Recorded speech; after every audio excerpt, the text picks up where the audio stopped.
Hello.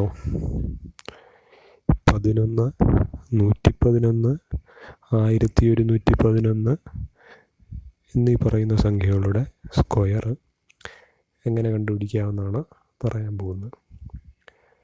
11ൻ്റെ square നമുക്കറിയാം 121. Okay, 111ൻ്റെ square എങ്ങനെ എഴുതാമെന്ന് വെച്ചാൽ, ഇവിടെ 3 ഒന്നാണല്ലേ ഉള്ളത്, അതുകൊണ്ട് 1, 2, 3 വരെ എഴുതുക.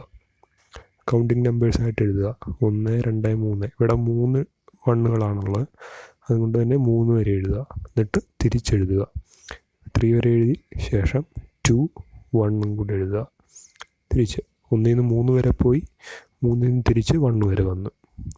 ഓക്കെ, 3 അക്കങ്ങളുള്ളതുകൊണ്ടാണ്, 3 ഒന്നുകളുള്ളതുകൊണ്ടാണ് 3 വരെ പോയിട്ട് തിരിച്ചു വന്നത്. ഇനി 4 ഒന്നുകളുള്ള 1111ൻ്റെ സ്ക്വയർ എഴുതാൻ പറഞ്ഞാൽ എങ്ങനെ എഴുതാം? 4 ഒന്നുകളാണുള്ളത്, അതുകൊണ്ട് 1, 2, 3, 4 വരെ പോവുക. എന്നിട്ട് തിരിച്ചിറങ്ങുക. 3, 2, 1. ഇതാണ് 1111ൻ്റെ സ്ക്വയർ എന്ന് പറയുന്നത് 12,34,321. ഓക്കെ, ഇങ്ങനെ എത്ര ഒന്നുള്ള സംഖ്യയുടെ സ്ക്വയർ ഈ രീതിയിൽ എഴുതി കണ്ടുപിടിക്കുക. എത്ര ഒന്നുണ്ടോ അവിടം വരെ കൗണ്ടിങ് നമ്പേഴ്സ് എഴുതി പോവുക, എന്നിട്ട് തിരിച്ചിറങ്ങുക.